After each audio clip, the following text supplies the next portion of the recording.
Bien, esta conferencia titula Sama y el pensamiento cuántico.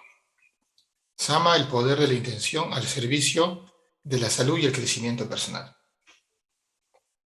Vamos a seguir el orden de esta diapositiva para poder explicar resumidamente en qué consiste tanto el pensamiento cuántico como esta técnica de sanación cuántica llamada Sama.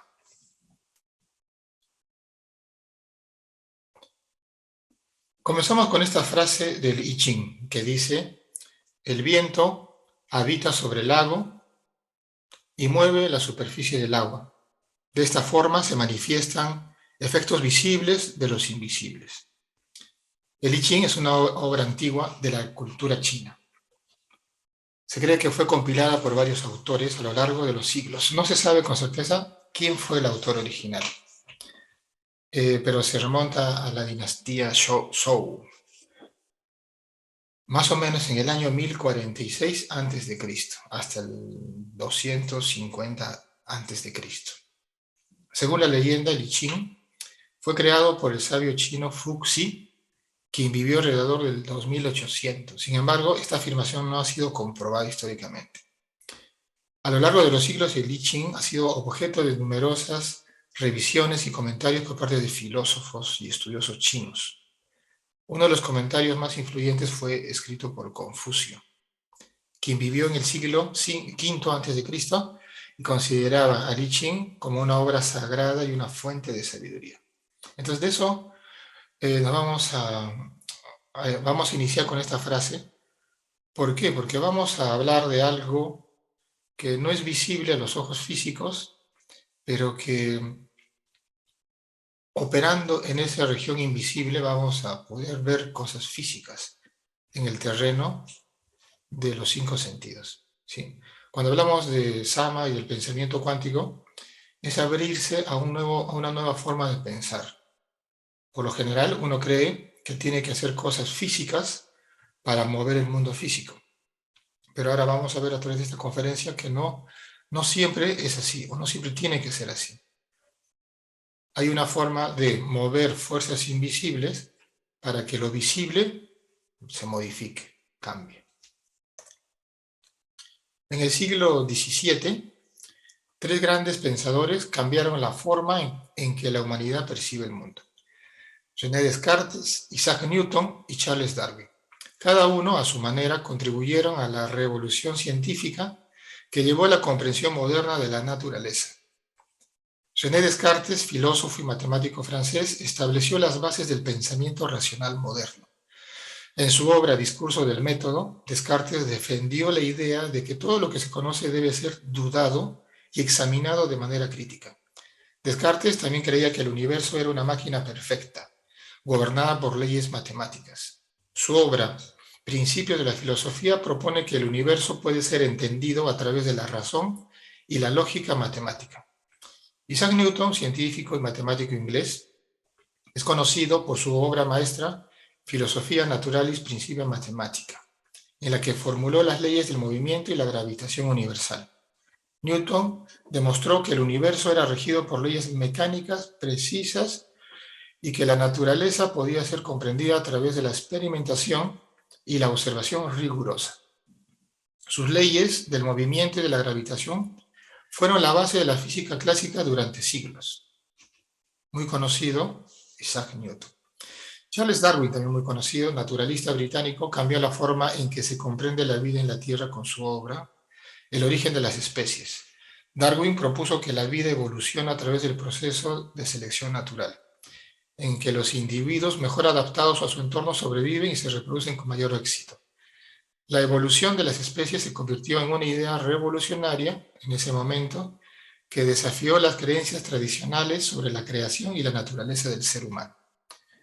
Entonces, en resumen, René Descartes, Isaac Newton y Charles Darwin son 3 grandes pensadores. Han habido más, obviamente que sí. Pero tomamos esto como un ejemplo, los cuales revolucionaron la forma en que comprendemos el universo y la naturaleza. Cada uno de ellos propuso ideas innovadoras que han tenido un impacto duradero en la filosofía, la ciencia y la cultura occidental. Nosotros venimos a aparecer en el siglo XX y recibimos toda la influencia de estos científicos a través de la educación, a través de la religión, a través de los sistemas que han formado nuestra personalidad. Pero también aparecen otros personajes. En el año, o inicios, fines del siglo XIX, inicios del siglo XX. Estos personajes fueron, por ejemplo, los tres que muestro en la figura, ¿no? Tenemos ahí a Max Planck, Albert Einstein y Heisenberg. Cada uno, igual a su manera, contribuyeron a la revolución cuántica, que llevó a la comprensión moderna del mundo subatómico.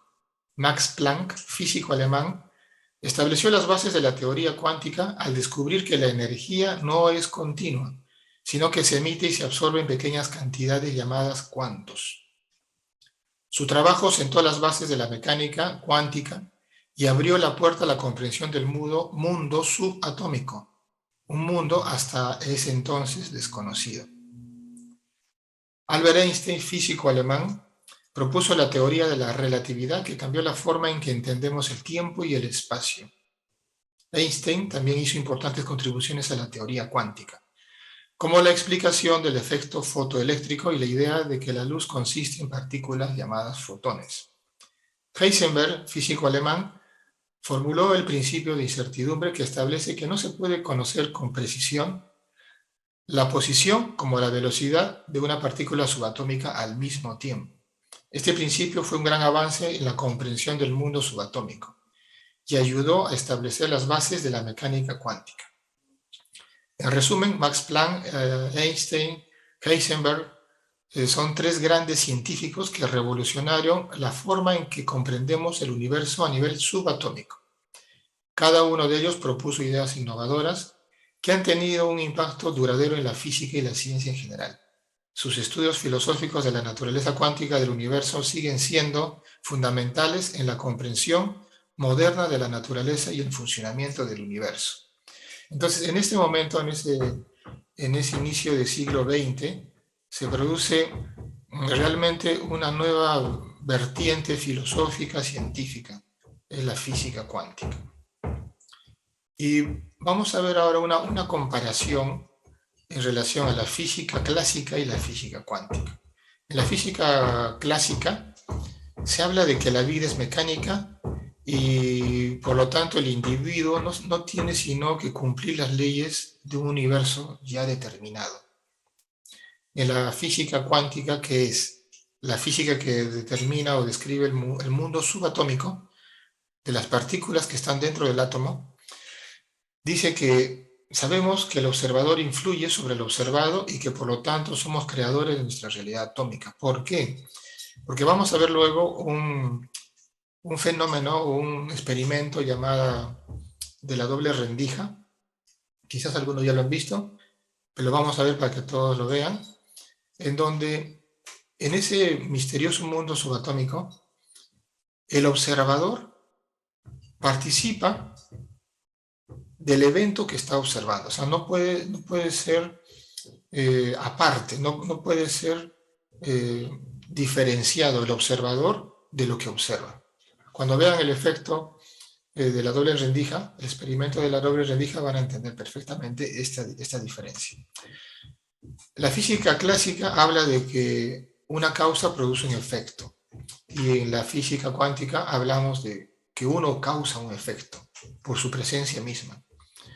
Tenemos aquí que dice algo exterior causa un cambio interior, y por su contraparte, en la física cuántica o el pensamiento cuántico, que luego vamos a explicar un poco más, algo interior produce un cambio exterior, es al revés.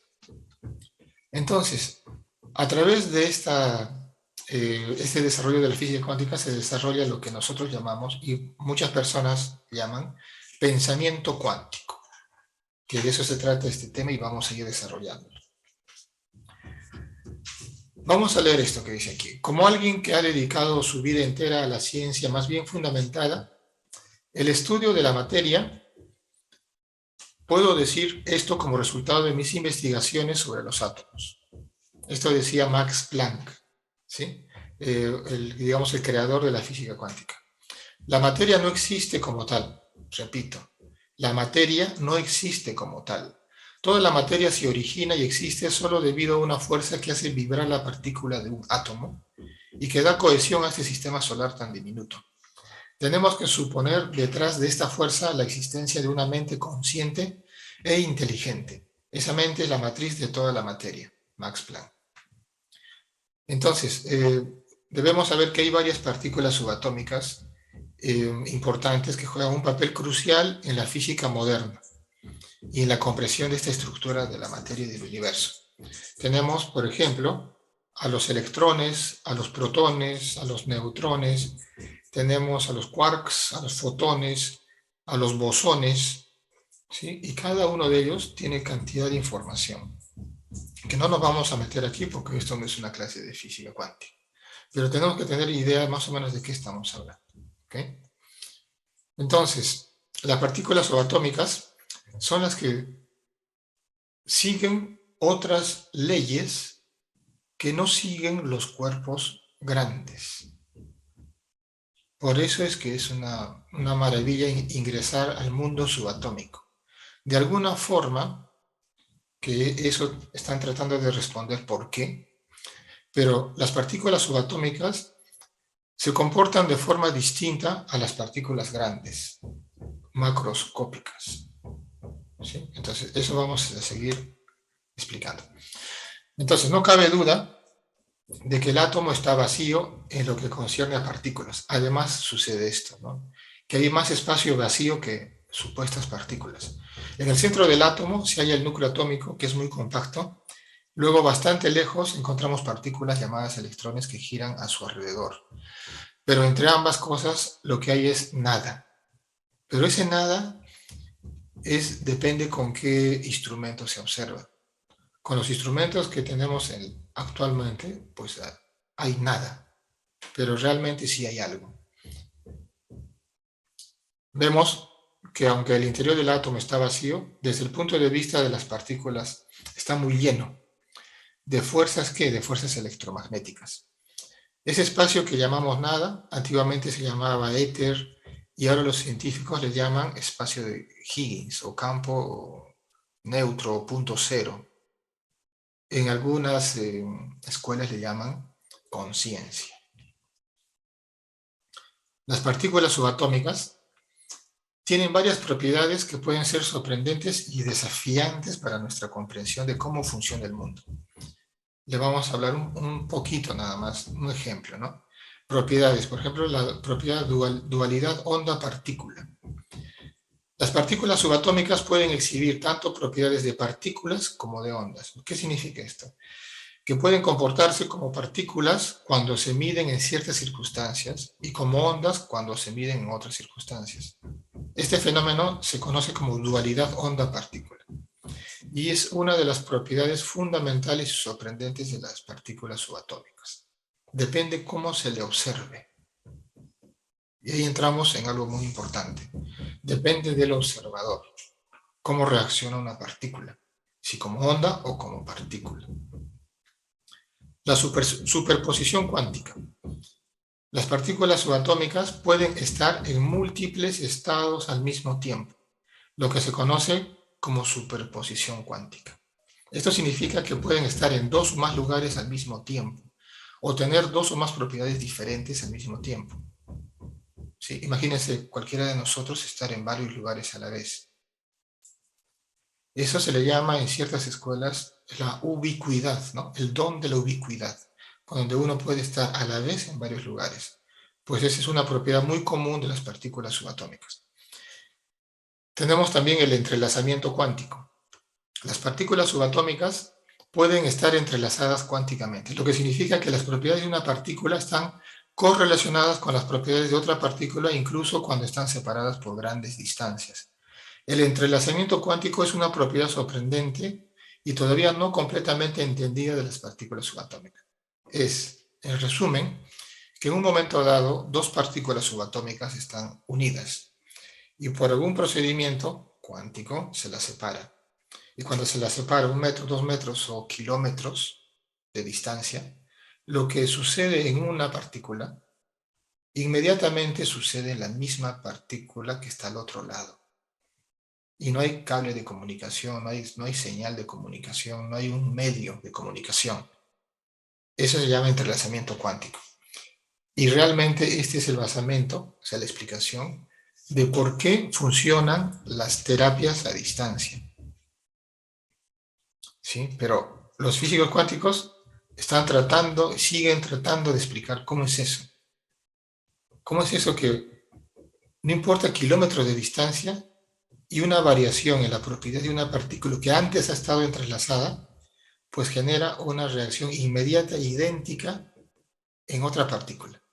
Eso se llama entrelazamiento cuántico. El siguiente se llama colapso de función de onda. La medición de una partícula subatómica puede provocar un colapso de la función de onda, lo que significa que la partícula deja de comportarse como una onda y se comporta como una partícula en un lugar determinado. El colapso de la función de onda es una propiedad sorprendente de las partículas subatómicas, que desafía nuestra comprensión de cómo funciona el mundo. ¿Qué significa esto? Imagínense en el interior del átomo que hay probabilidades miles o infinitas, y depende de cómo se hace una medición, se produce lo que acá se llama colapso de onda y se cristaliza algo determinado. Entonces, cuando los científicos ven eso, dicen, entonces, no existe nada sino cuando se observa. No existe nada sino hasta cuando se hace un colapso. Entonces eso quiebra todo el pensamiento newtoniano, totalmente. Porque recordemos que Newton nos decía que ya están las leyes fijas, ya está todo determinado. Pero esto dice lo contrario. Otro, efecto túnel. El efecto túnel nos dice que las partículas subatómicas pueden tunelar, o sea, tunelar como abrir un túnel, a través de barreras de energía. Lo que significa que pueden pasar a través de barreras que clásicamente, según Newton, serían imposibles de atravesar. El efecto túnel es una propiedad sorprendente de las partículas subatómicas que tiene implicaciones importantes en la tecnología cuántica. Eso quiere decir que no hay barreras para la partícula subatómica, no hay limitaciones para la partícula subatómica. Pero por alguna razón, cuando se juntan los átomos, forman moléculas, forman tejidos, órganos, forman cuerpos grandes biológicos o forman cuerpos grandes no biológicos, cumplen otras leyes. Y los físicos están tratando de armonizar o de fusionar el pensamiento newtoniano con el pensamiento cuántico, tratando de encontrar otras leyes en donde los dos universos, grandes y chicos, se puedan explicar. Bien, vamos a ver esto un poco para que entendamos gráficamente. Este es un youtuber español muy bueno, yo les recomiendo que lo sigan. Vamos a ver acerca de este fenómeno, este experimento de la doble rendija. Presten mucha atención.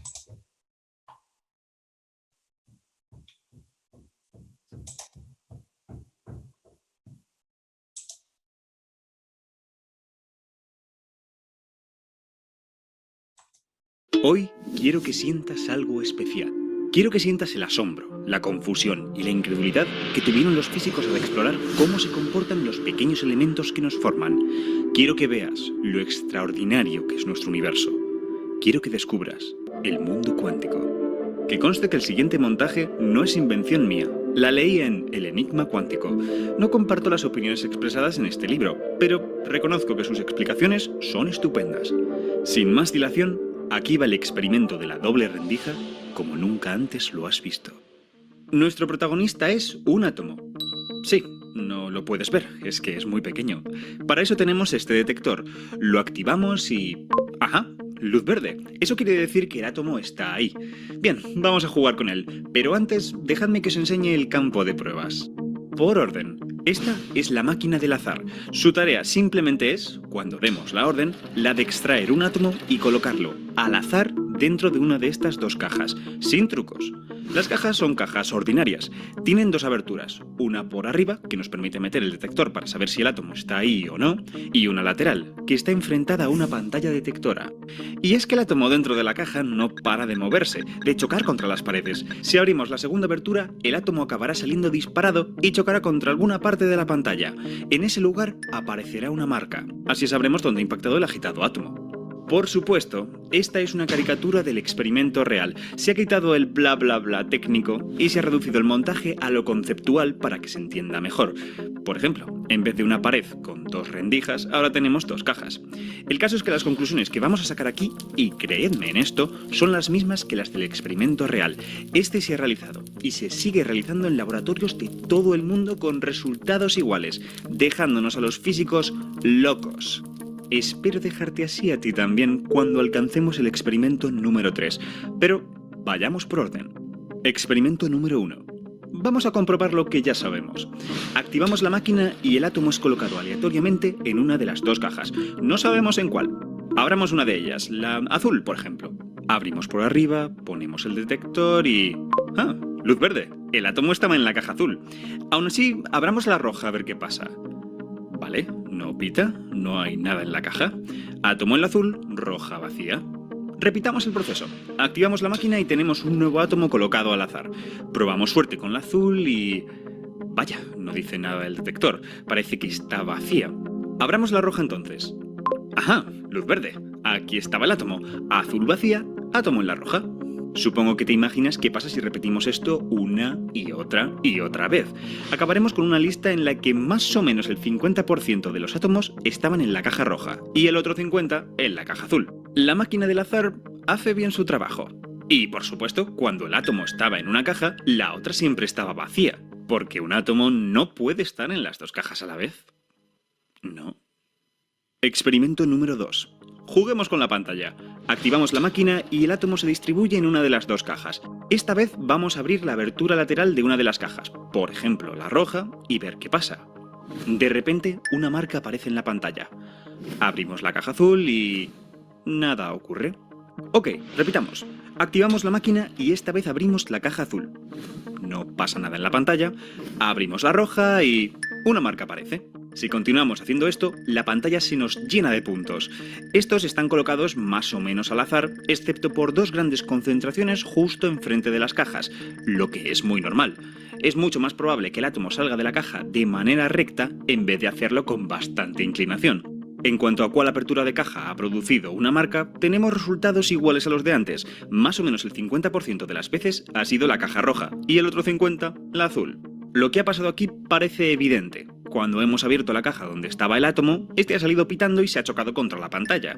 Cuando hemos abierto la caja vacía, no ha pasado nada. A veces tocaba en la roja, a veces tocaba en la azul. Porque, claro, el átomo no puede salir de las dos cajas. ¿No? Experimento número 3. Por último, vamos a abrir las aberturas de las dos cajas a la vez, al mismo tiempo. Cargamos el átomo y... marca en la pantalla. Repetimos, activamos la máquina, abrimos las dos cajas a la vez y otra marca en la pantalla. En este punto habré acabado con tu paciencia. Piensas que lo que está pasando es obvio, que el átomo está saliendo disparado de una de las dos cajas, ahora ya ni sabemos cuál, y choca contra la pantalla. De modo que si lo hacemos muchas veces, obtendremos lo mismo que en el experimento número 2. Y es aquí donde el mundo cuántico nos pega un bofetón. Esto no ocurre. Si repetimos la apertura simultánea de las dos cajas, nos encontramos este curioso patrón. Las preguntas surgen solas. ¿Por qué los átomos, en vez de chocar justo enfrente de las cajas, deciden concentrarse en estas zonas? Parece absurdo. Supongo que los experimentales sospecharon que esto era causa de algo externo al laboratorio. Por ejemplo, que en la habitación de al lado otros físicos estuvieran jugando con campos magnéticos que estuvieran afectando a los átomos. Así que les dijeron amablemente que se estuvieran quietos y, para asegurarse, decidieron probar a alejar las cajas. Y es que si cambias algo de tu experimento y los resultados no reaccionan, es una señal muy fuerte de que hay una influencia externa provocando esos resultados. Pero no es el caso. Al separar las cajas y repetir el experimento, el patrón volvió a aparecer, pero con las concentraciones también más separadas. Juntaron las cajas y el patrón también se juntó. Este parece un detalle muy tonto, pero lo cierto es que nos da a entender algo bastante siniestro. que es como si el átomo estuviera en las dos cajas a la vez. No que haya dos átomos, no que esté partido por la mitad. El mismo átomo en los dos sitios. Seguid mi razonamiento. Si el átomo está en una de las cajas, cuando salga disparado tiene que ir con mucha probabilidad a una de estas zonas. Pero estos lugares de la pantalla dependen, como acabamos de ver, de la distancia entre las cajas. Y este es el gran problema. Si el átomo sale de una caja, no puede llevar ninguna información de la otra caja. No puede verse afectado por ella, porque es una caja que está vacía, que no interviene de ninguna manera en esta tirada. Y sin embargo, la información llega a la pantalla. Luego, la única manera de que la separación entre cajas influya en el patrón es que ninguna caja esté vacía y el átomo se encuentre en las dos cajas a la vez. Y sí, es cierto que en el experimento número 2 las concentraciones también se separan si mueves las cajas. La diferencia es que puedes saber muy bien a qué caja pertenece cada disparo. Si quitas una caja y repites el experimento, obtienes una de esas dos concentraciones. Este patrón es claramente la suma de dos patrones. Pero esto no ocurre en el experimento número 3. Tú aquí no puedes diferenciar de qué caja ha salido cada disparo. Y mucho menos, la suma de los patrones de cada caja sola no coincide con el patrón de abrir las dos cajas a la vez. Es decir, que ambas cajas están actuando combinadas para fabricar el patrón, y la única manera de que sus propiedades conjuntas se propaguen hasta la pantalla es que el átomo tenga también esa información, estando de igual manera en ambas cajas. En resumen, haciendo los experimentos 1 y 2, parece claro que el átomo está en solo una caja, pero si hago el 3, no me queda otra salida que aceptar que está en las dos. ¿No es esto contradictorio?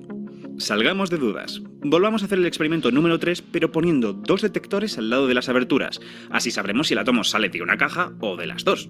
Activamos la máquina y empezamos. Al principio parece que la idea del átomo en ambas cajas no era muy buena. A cada disparo, solo uno de los detectores se enciende. El átomo sale solo de una caja. Pero cuando parece que el mundo recobra el sentido, miramos a la pantalla y ¡pam! No está el patrón de antes. Quitamos los detectores, repetimos el experimento y volvemos a obtener el patrón del experimento 3. Los colocamos, repetimos el experimento y obtenemos el patrón del experimento 2. Insisto, cuando usamos los detectores, la única prueba que tenemos de que el átomo está en ambas cajas desaparece. Y en vez de eso sale un patrón que nos indica que está en una. ¿Veis lo que está pasando aquí? Solo cuando no sabemos dónde está el átomo, como en el experimento 3 sin detectores, es cuando deducimos que el átomo está en las dos cajas. Es como si el hecho de medir en qué caja está el átomo, bien metiendo un detector por arriba o por el lateral, o jugando a abrir una caja primero y luego la otra, fuera lo que provocara que el átomo estuviera solo en una caja. Esto es muy serio. Creedme cuando os digo que nuestros antiguos se partieron la cabeza intentando comprender qué estaba haciendo el átomo, intentando encajar sus ideas clásicas y los resultados de un experimento que se reía de ellos. Y la verdad es que se sigue riendo de nosotros, pues algunos de sus aspectos aún se siguen discutiendo. Por ejemplo, ¿cómo es que el átomo parece estar en las dos cajas? ¿Hay que tomarse esto literalmente? ¿Y qué tenemos que ver los observadores en todo esto? ¿Qué significa exactamente medir? Sean cuales sean las respuestas, los físicos se dieron cuenta que había que reinventarse, que había que crear una teoría radicalmente distinta con la que poder manejarse en este extraño mundo. Estoy hablando de la mecánica cuántica. Hablaremos sobre ella en los próximos vídeos. Y recuerda, si quieres más ciencia solo tienes que suscribirte. Y gracias por verme.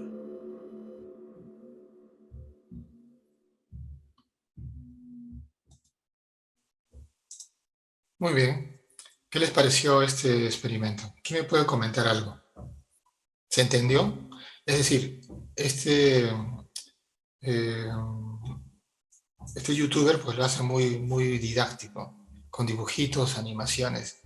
Por eso lo puse, porque decirlo literalmente o hablándolo no hay mejor que esto. Pero dígame algo, ¿se entendió, se comprendió, ya lo conocían, recién lo ven? ¿Sí? A ver, ¿quién está por aquí? Tenemos a Candelaria, Milagros, Mar, José Ángel, Flor, Miriam, Vanessa, Ana. ¿Qué nos dicen? ¿O está muy complicado? Dígame, no se entendió nada. Bueno, cuéntame.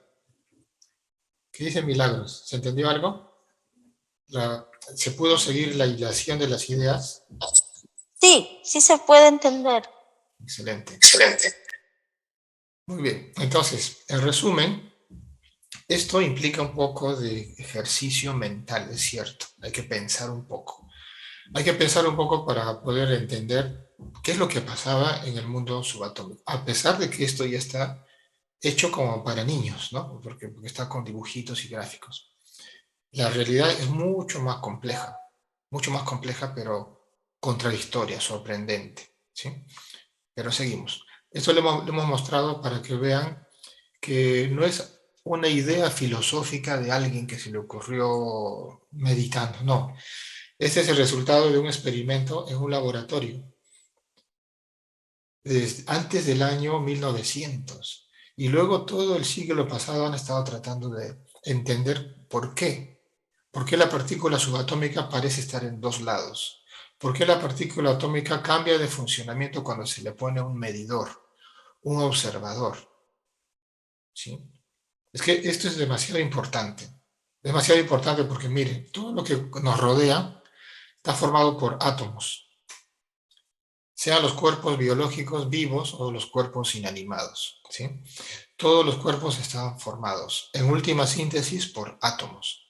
Ahora, si el átomo está formado por partículas subatómicas que aparentemente cumplen otras leyes, entonces, ¿qué está pasando acá?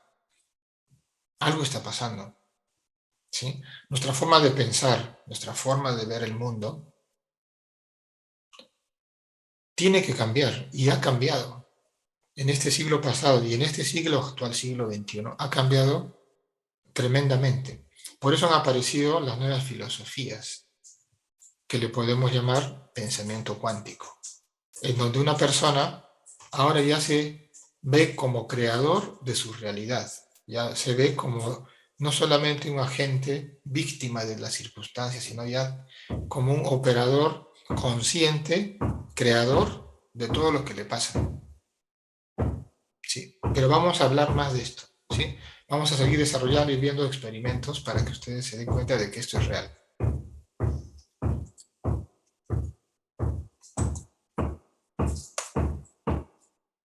Bueno, entonces, tenemos aquí una primera conclusión de esta primera parte, donde afirmamos esta contradicción entre la física cuántica y la física clásica. La física clásica, repito, nos dice que el mundo está compuesto de objetos sólidos, continuos, que se mueven en el espacio y tiempo. Por otro lado, la física cuántica describe el mundo como ondas de probabilidad que colapsan en un mundo cuando se realiza una medición. Hay un autor que se llama Carlo Rovelli, quien explica que esta contradicción es solo aparente y que ambas descripciones son útiles y ciertas en diferentes escalas de tamaño y tiempo. La física clásica es una aproximación útil para describir ciertos fenómenos en ciertas escalas de tamaño y tiempo, mientras que la física cuántica es una teoría más fundamental y precisa, que puede explicar los fenómenos a escalas más pequeñas. En otras palabras, la física clásica funciona bien para describir cosas grandes como planetas, autos, objetos cotidianos, mientras que la física cuántica es necesaria para explicar cosas muy pequeñas, como los átomos y las partículas subatómicas. La contradicción es solo aparente, dice Rovelli, y ambas teorías son necesarias y verdaderas en diferentes situaciones. Carlo Rovelli, un físico italiano, nacido en Verona, años 50 y tantos, ¿no? Escribió varios libros, si quieren pueden buscarlo. La realidad no es lo que parece, es uno de sus libros. También escribió 7 breves lecciones de física, en donde Rovelli explica de manera accesible, fácil de entender, cómo la física clásica y la física cuántica describen el mundo de manera diferente y cómo ambas teorías son necesarias para entender la realidad en su totalidad. Yo sé que estamos abriéndonos un poco más a un terreno filosófico, ¿sí? Pero tengan un poquito de paciencia porque luego vamos a ir aterrizando más y más y más para explicar al final por qué funciona esta técnica que se llama Sama. Y con un simple movimiento de intención podemos generar algo en la realidad que nos rodea. Entonces hay dos mundos. El micro tiene unas leyes y el macro tiene otras leyes. Y sin embargo todo forma parte de lo mismo, del todo. Nosotros vivimos en ambos mundos, el macro y el micro, el físico y el espiritual. Y aparentemente el espiritual tiene mucha relación con el mundo micro, atómico. El pensamiento cuántico es una forma de pensar y entender el mundo que se basa en los principios de la mecánica cuántica, la teoría que describe el comportamiento de las partículas que están dentro del átomo. El pensamiento cuántico se aplica a campos como la filosofía, la psicología, la espiritualidad y la vida cotidiana, y se enfoca en la idea de que la realidad no es tan objetiva y fija como se creía anteriormente. No todos percibimos la misma realidad. Supongamos que estamos en un evento, en una reunión. No todos perciben las mismas características de esa realidad. Vamos a algo, por ejemplo, un objeto de color azul. No todos ven el mismo color azul. Nos hemos puesto de acuerdo, un acuerdo social, cultural, del azul, del color azul, pero no todos perciben la misma tonalidad de azul, o de rojo, de amarillo. Nosotros vivimos en un mundo mental propio, subjetivo, desde donde damos coherencia a algo que pasa afuera. No todos ven el mundo real igual. Cada quien ve el mundo real realmente que proyecta. Pero vamos a ir poco a poco. Una de las principales ideas del pensamiento cuántico es que la realidad es influenciada por la observación y la interacción del observador con lo que se está observando. Esto se debe a que la mecánica cuántica muestra que la observación de una partícula subatómica puede afectar su comportamiento, lo que sugiere que la realidad es relativa al observador. Por eso les decía, nosotros llamamos realidad a algo subjetivo. ¿Sí? Entonces, otra idea también importante del mundo y del pensamiento cuántico es la noción de que todo en el universo está interconectado.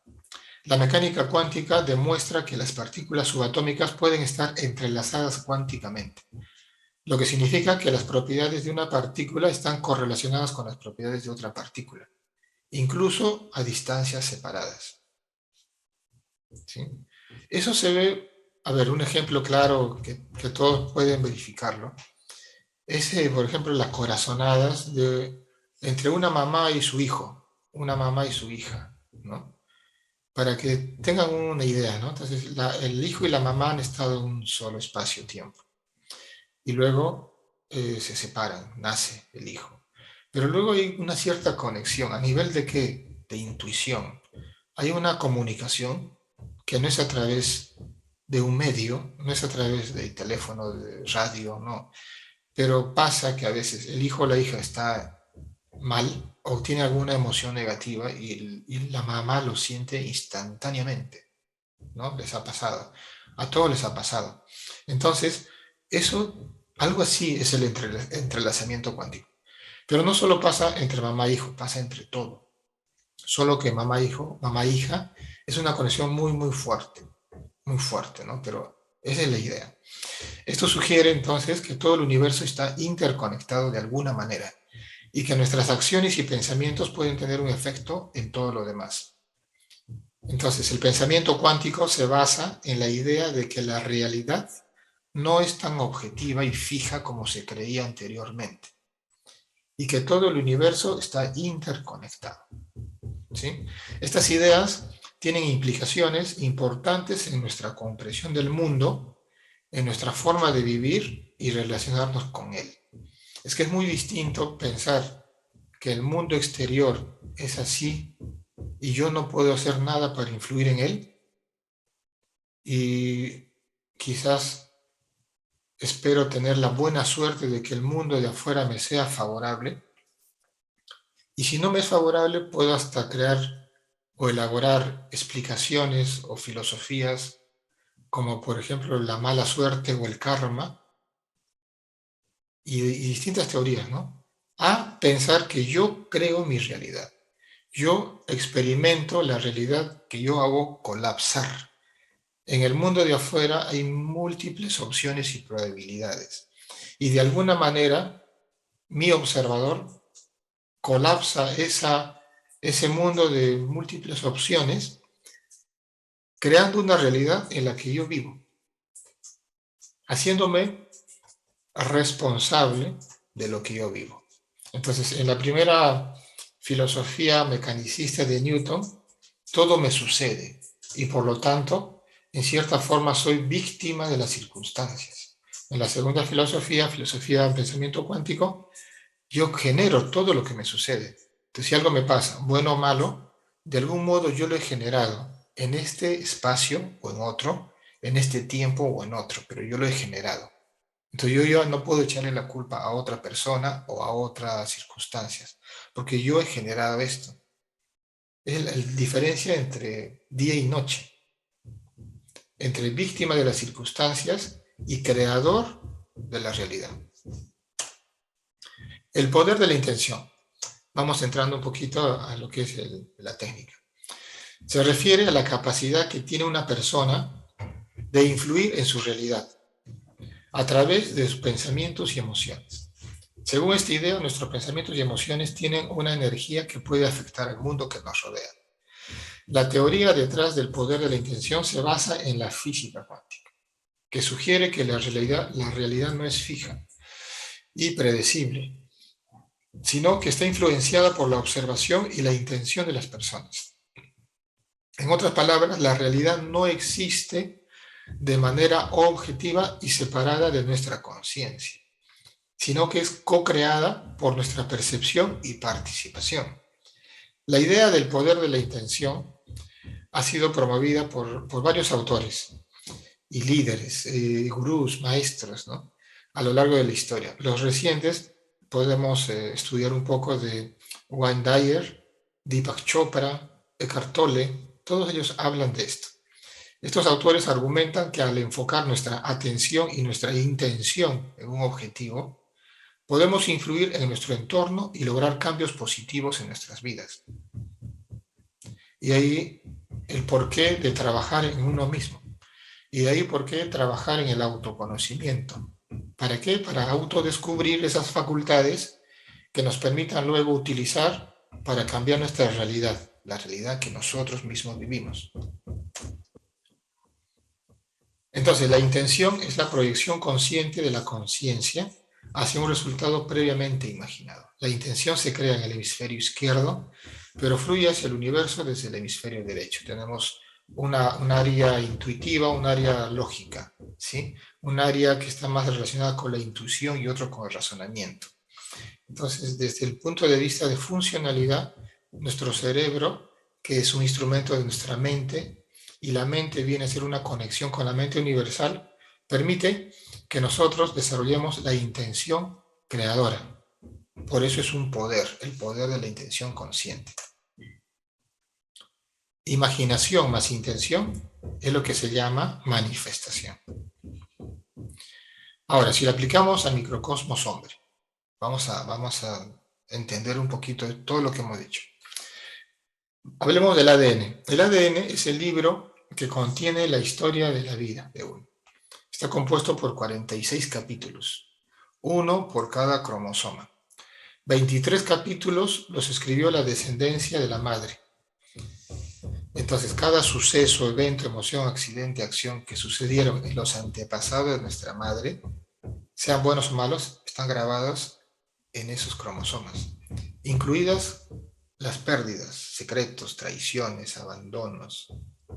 Toda esa información está ahí. Los otros 23 capítulos los escribió nuestro padre. Aquí también están todos los eventos, sucesos, accidentes, acciones, emociones que tienen que ver con las experiencias de los antepasados por el lado paterno. Toda esa información lo tenemos nosotros en nuestro universo.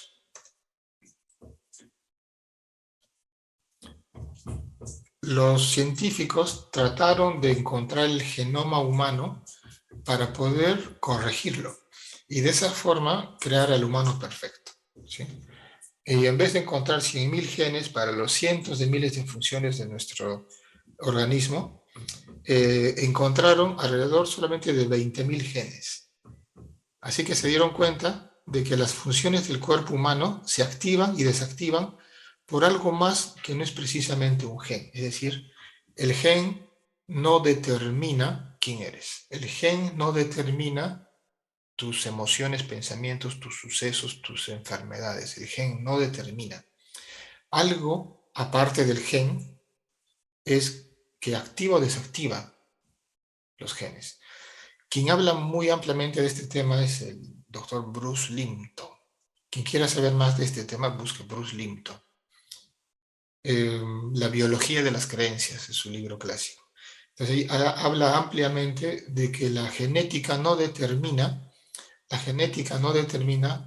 tus enfermedades, sino que es la epigenética. Y él habla mucho de que la forma o el campo mental y emocional es lo que tiene, quien tiene la propiedad de activar o desactivar los genes. Entonces, la biología, que es el resultado de la manifestación de los genes, es decir, la parte tridimensional física que tenemos en nuestro cuerpo, es el resultado de activación o desactivación genética producida por un campo mental. En realidad, nuestra mente, nuestros pensamientos, nuestras emociones, son quienes activan o desactivan, determinan características, las amplían o las anulan de nuestro cuerpo físico. En otras palabras, nuestro cuerpo físico es el resultado de nuestros pensamientos.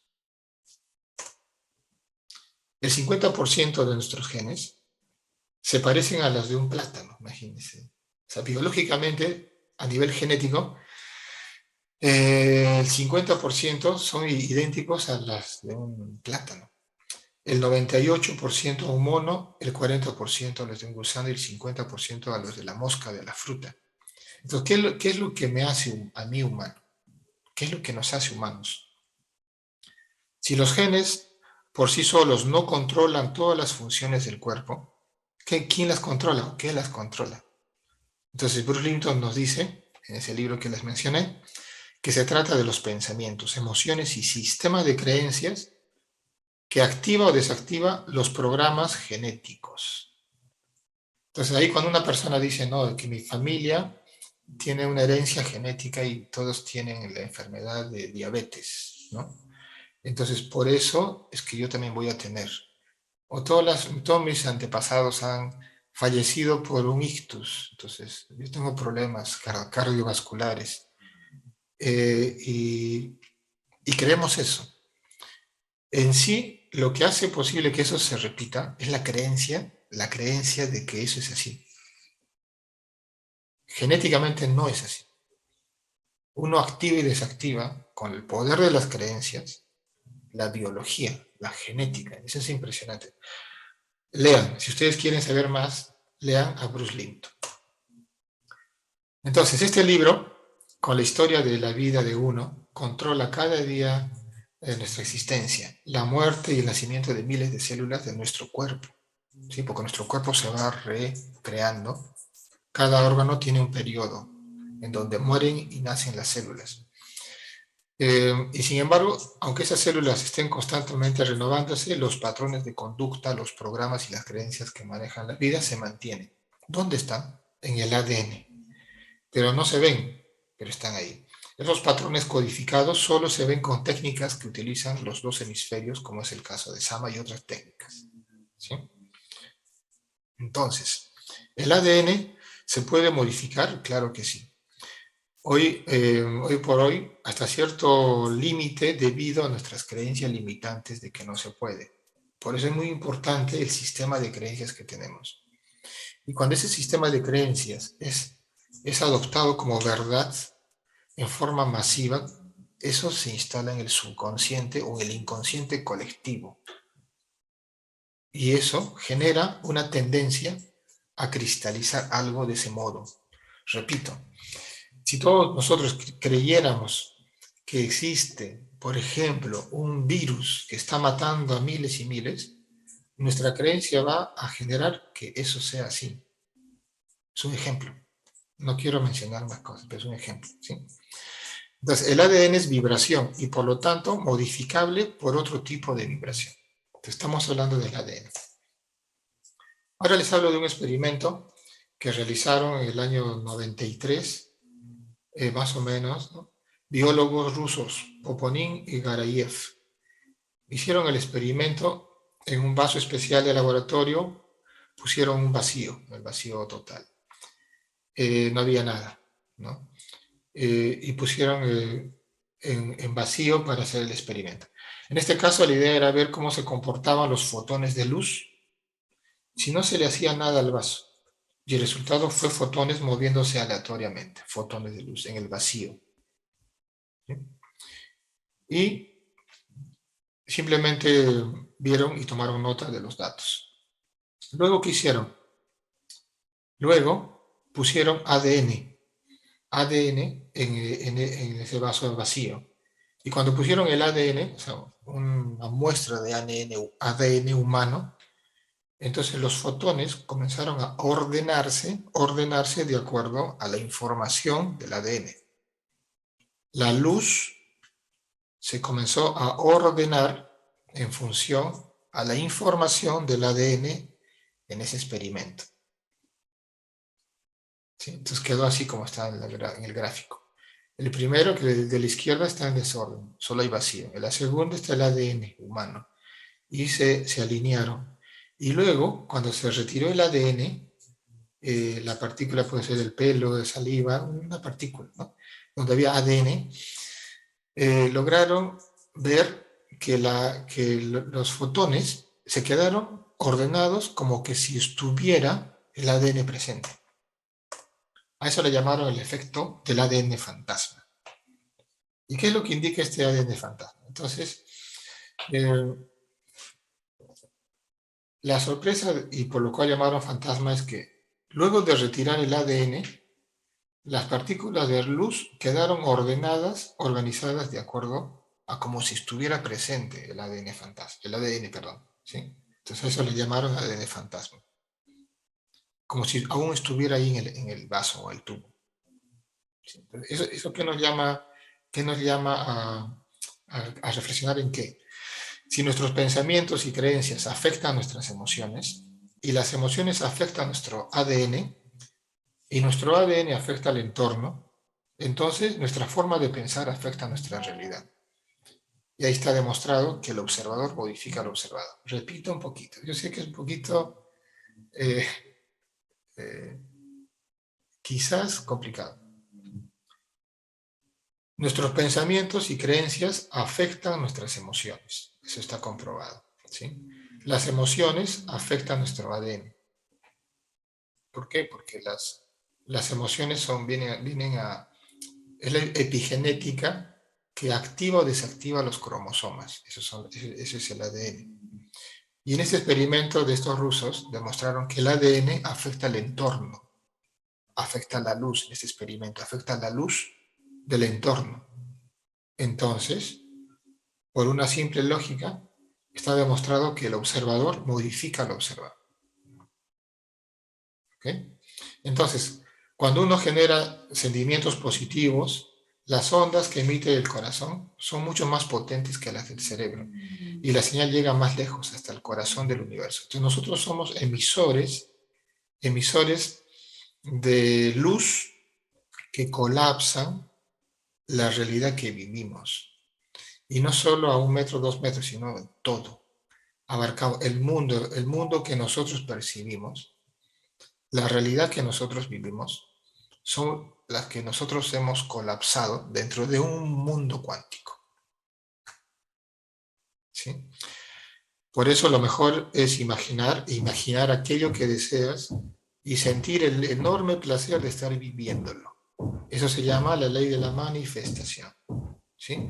Imaginar y sentir el enorme placer de estar viviéndolo. Cuando uno hace eso, lo que está haciendo en realidad, está creando su propia realidad. Ese es el pensamiento cuántico. ¿Alguna pregunta antes de describir Sama como técnica dentro de las técnicas de sanación cuántica? ¿Alguna pregunta? Hola Orlando, ¿cómo estás? Vanessa. Sí, sí, dinos, ¿qué tal, Vanessa? ¿Qué Hola a pregunta? todos. Mi pregunta, con respecto a todo lo que has descrito, eso quiere decir de que cada, cada célula nuestra, cada partícula, cada existencia o cada energía es independiente y va, digamos que interactuando con todo, haciendo como los tejidos o como las células hasta llegar hasta nosotros.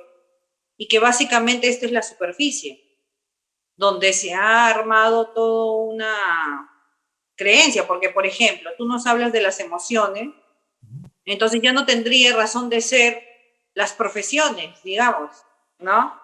O sea, si es que empezamos a creer y a ver los resultados de eso. Claro, científicamente está demostrado, mas no todavía se ha podido llevar a la práctica. Eh, Entonces, para mí, o sea, con lo que dices, es como que todo lo que estamos viviendo hoy no tiene concordancia con lo que realmente somos y que no necesitamos todo lo que creemos hasta hoy necesitar. Quería saber, claro, todo, entendiendo de esta manera. claro, nosotros vivimos una realidad, eh, hemos dicho, subjetiva. Ahora, si juntamos toda la información que cada uno tiene, porque cada uno de nosotros somos creadores, pero de una forma subconsciente, ¿sí? Entonces, desde nuestro subconsciente, en el cual tenemos muchas creencias, hemos creado este mundo en el que vivimos. Este mundo, el que hemos creado, este mundo que hemos creado, corresponde a lo que tenemos en nuestro subconsciente. ¿Por qué vemos guerras, líos, problemas, estafas? Porque eso también tenemos en nuestro subconsciente. Y a nivel colectivo hemos creado eso. La dualidad que vemos, ricos, pobres, del oriente, occidente, todas las luchas de clases sociales, todo eso, es una exteriorización de lo que está en nuestro subconsciente. Nosotros, sin darnos cuenta, nosotros, cada uno de nosotros y en forma colectiva, hemos creado este mundo en el que vivimos y del cual nos enteramos en las noticias, ¿sí? Es que es una relación directa con lo que somos. El mundo en que vivimos tiene una relación directa con lo que somos. El problema es que uno cree que es bueno, uno cree que es lleno de virtudes, pero en el fondo, además de esas virtudes que sí las tenemos, pero también tenemos ciertas creencias limitantes, ciertas creencias equivocadas, ciertas emociones atrapadas, ciertos traumas, miedos complejos, iras, envidias y todo eso. Con toda esa información que tenemos, proyectamos y creamos el universo y el mundo que vivimos, a nivel colectivo, a nivel familiar, a nivel individual. ¿Sí? Entonces, no sé si logré responder tu pregunta, Vanessa. Sí, Es muy, lo, sí, lo que pasa, sí, entonces, ¿cómo llegamos nosotros que estamos viendo estos temas a llevarlo con nuestra realidad? Porque obviamente si tratamos de hacerlo en nuestro entorno ya pues seríamos extraterrestres, ¿no? Para el común. Pero ¿cómo lo podemos llevar a la práctica sin que sea tan difícil, ¿no? Es como que yo ahorita quiero hacer un jogging, ¿no? O sea, y cambia totalmente lo que soy, ¿no? O lo que yo estoy acostumbrada a hacer, que tampoco es malo. claro. La idea básica es conocerse uno mismo. ¿Para qué? Para que uno mismo sepa qué está pasando en este momento en los pensamientos de uno mismo. ¿Qué sistema de creencias uno tiene? ¿Qué emociones negativas y positivas tiene? Y vive cada momento, cada día, repite y repite lo mismo. ¿Qué historias nos contamos? A veces en secreto, a veces verbalizando a otras personas. ¿Cuál es nuestro discurso? ¿Cuál es la calidad de nuestros pensamientos? Todo eso es autoconocimiento. Pero no vamos a ser fanáticos del autoconocimiento solamente por ser autoconocimiento, sino ese es un medio para algo más. ¿Y cuál es ese algo más? Es quitar lo que está de más, lo que no nos sirve, que son creencias limitantes, que son emociones atrapadas, que son bloqueos mentales, traumas, todo eso hay que quitarlo mediante una comprensión, ¿sí? Y lo que hay que hacer es desarrollar las facultades superiores de nuestro ser. Imaginación, el amor, la intención, sabiendo que nosotros podemos crear eso. Tenemos eso, pero no lo usamos conscientemente.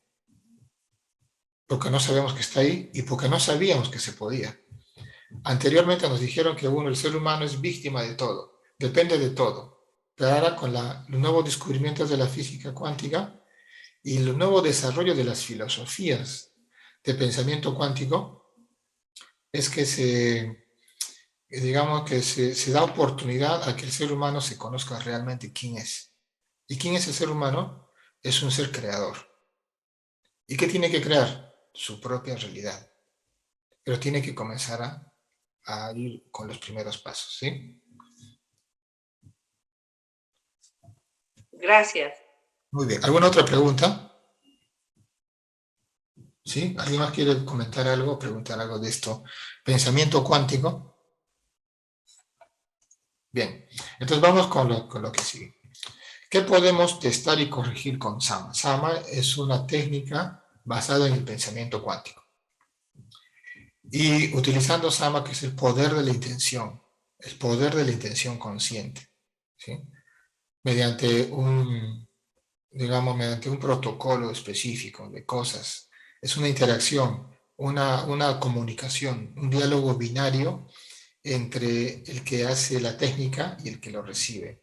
En ese momento se conectan en uno solo, no físicamente, sino cuánticamente, en la información, se conectan en el campo de la información para poder modificar cosas. Entonces, ¿qué se puede hacer en ese campo? Se puede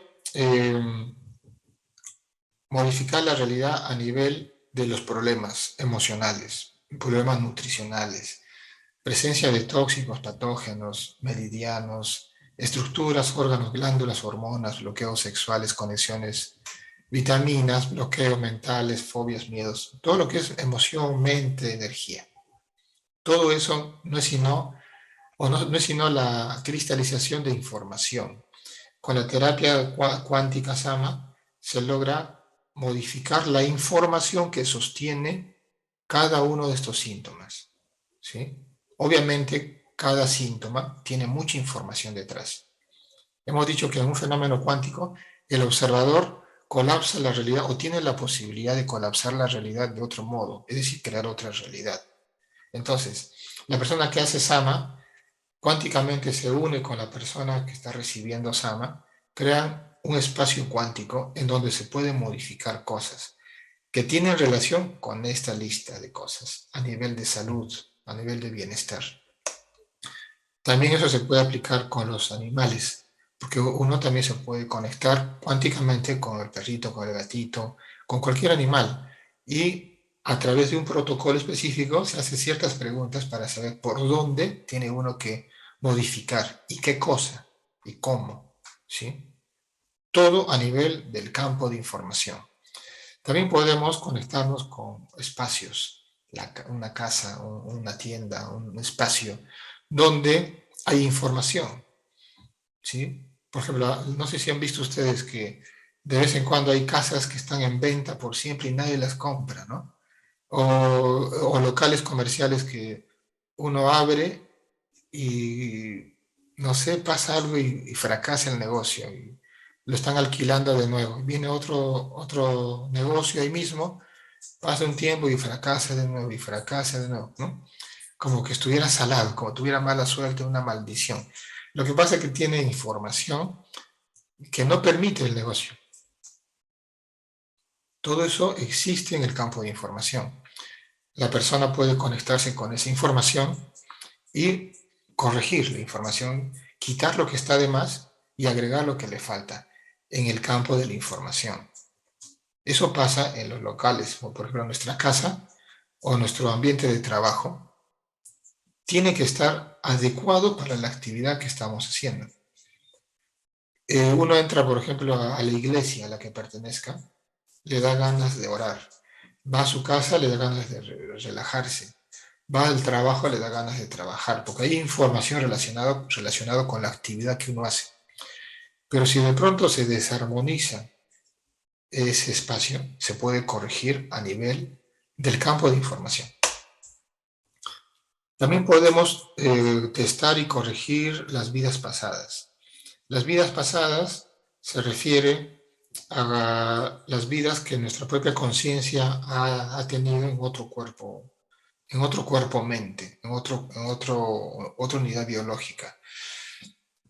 Existe mucha información de las vidas pasadas, de los ancestros, etcétera, etcétera. Y todo eso es modificable.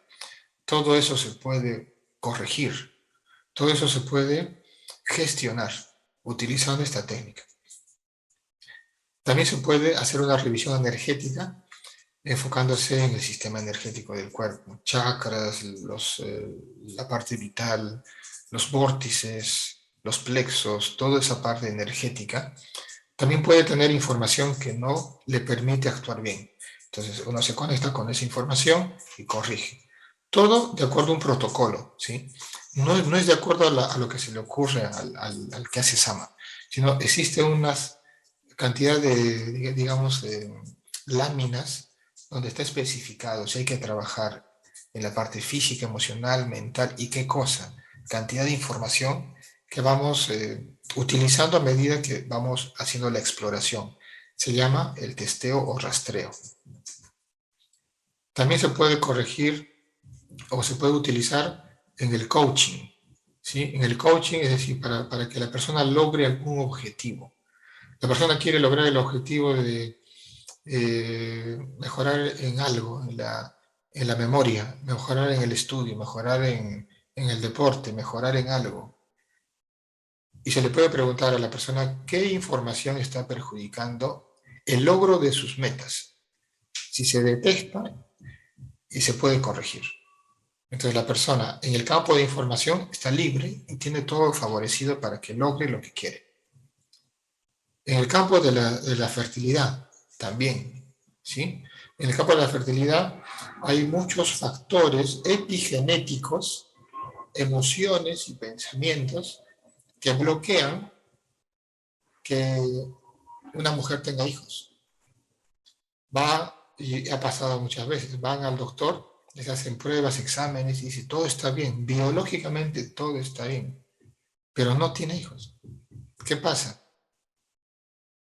No es problema biológico, no es problema del órgano, no es problema de la parte física, sino de la parte epigenética. Se retiran bloqueos, traumas complejos, temores, y luego la persona puede quedar lista para poder tener un hijo.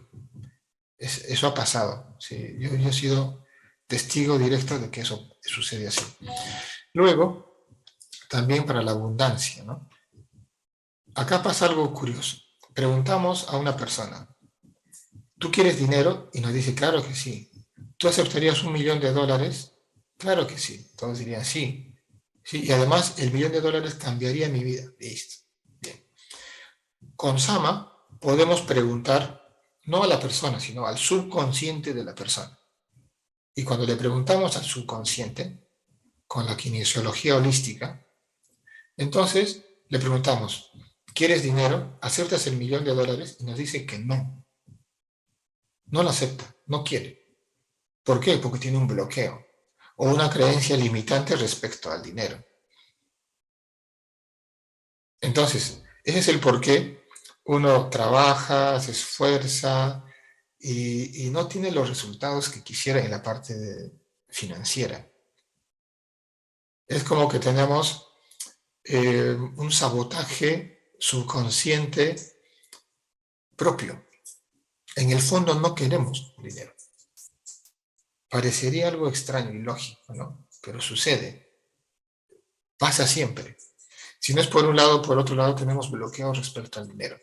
Recuerda que la mayoría de las personas hemos crecido bajo una educación dirigida a ser empleado, por ejemplo, ¿no?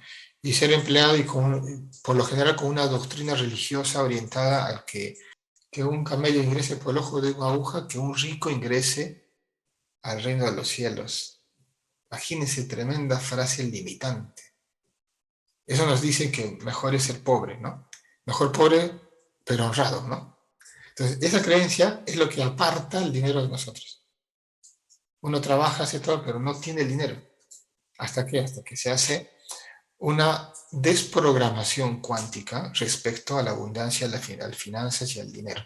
Y ahí comienza a moverse todo.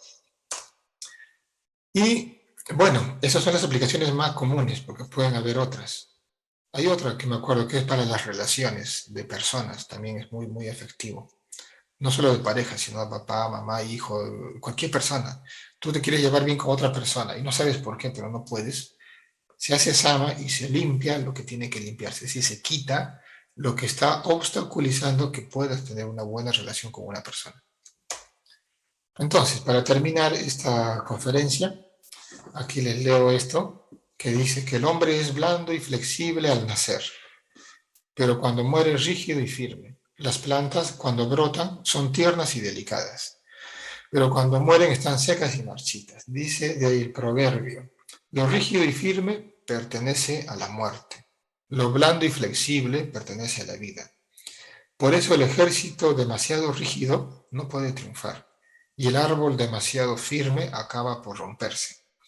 Lo grande y fuerte ocupa el lugar inferior, lo pequeño y débil ocupa el lugar superior. En el pensamiento cuántico nosotros aplicamos el poder de la intención.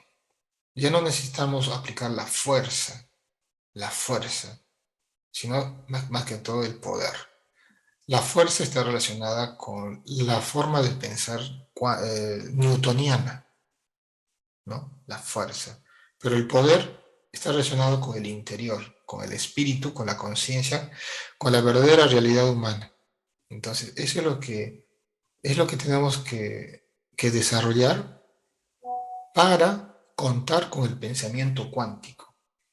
Y desde la perspectiva correcta, es decir, desde el pensamiento cuántico, podemos cambiar nuestra realidad, ejercer ese poder y cambiar poco a poco nuestra realidad. Ese es el famoso salto cuántico que tenemos que hacer cada uno.